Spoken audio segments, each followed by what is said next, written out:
മാത്യു കൂടി നമുക്കൊപ്പം ചേരുകയാണ്. ശ്രീ ജോയി മാത്യു, മലയാളികളുടെ പ്രിയപ്പെട്ട അമ്മ വിട വാങ്ങിയിരിക്കുകയാണ്. എങ്ങനെ ഓർത്തെടുക്കുന്നു താരത്തെ?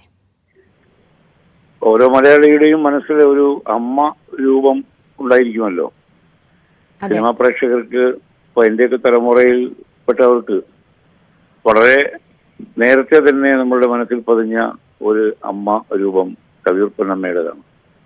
അനുഗ്രഹീതയായ ഒരു നടി, നാടകത്തിലൂടെ വന്നു, ഗായികയായിരുന്നു, ഒരുപാട് സിനിമകളിൽ അമ്മ വേഷങ്ങളിൽ അഭിനയിച്ചു, നിരവധി കഥാപാത്രങ്ങൾ നമുക്ക് സമ്മാനിച്ചു. സ്നേഹം വഴിഞ്ഞൊഴുകുന്ന മുഖഭാവമുള്ള പൊന്നമ്മ ചേച്ചിക്ക് എന്റെ ആദരാഞ്ജലികൾ. അതുകൊണ്ടായിരിക്കാം ശ്രീ ജോയി മാത്യു, നമുക്ക് എത്രത്തോളം മലയാളികൾക്ക് അമ്മ വേഷത്തിൽ തന്നെ കവിയൂർ പൊന്നമ്മയെ വീണ്ടും വീണ്ടും കണ്ടാലും ആർക്കും മടുക്കില്ല എന്നുള്ളതാണ് കാര്യം, അല്ലേ? അതെ അതെ അത് എത്ര കണ്ടാലും നമുക്ക് മതിയാവാത്ത ഒരു അമ്മ മുഖം എന്നൊക്കെ പറഞ്ഞ ഏത് സിനിമ ചെയ്താലും അമ്മ എന്ന് പറയുമ്പോൾ കവിയൂർ പൊന്നമ്മ ചേച്ചിയാണ് നമ്മുടെ മുമ്പിലെത്തുക.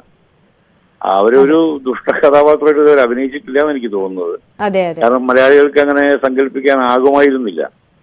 അവരെ ഒരർത്ഥത്തിൽ അവരെ ആ ഒരു ക്യാരക്ടറിലേക്ക് മാത്രം പരിമിതപ്പെടുത്തിയിരുന്നു എന്നും വേണമെങ്കിൽ പറയാം. എങ്കിലും അവരും അധികം സന്തോഷിച്ചു. ഇപ്പൊ സത്യൻ സാറിന്റെ അമ്മയായിട്ടാണ് അവർ ഏറ്റവും ചെറുപ്പത്തിൽ വരുന്നത്. വളരെ നന്ദി ശ്രീ ജോയി മാത്യു ഞങ്ങളോടൊപ്പം ചേർന്നതിന്.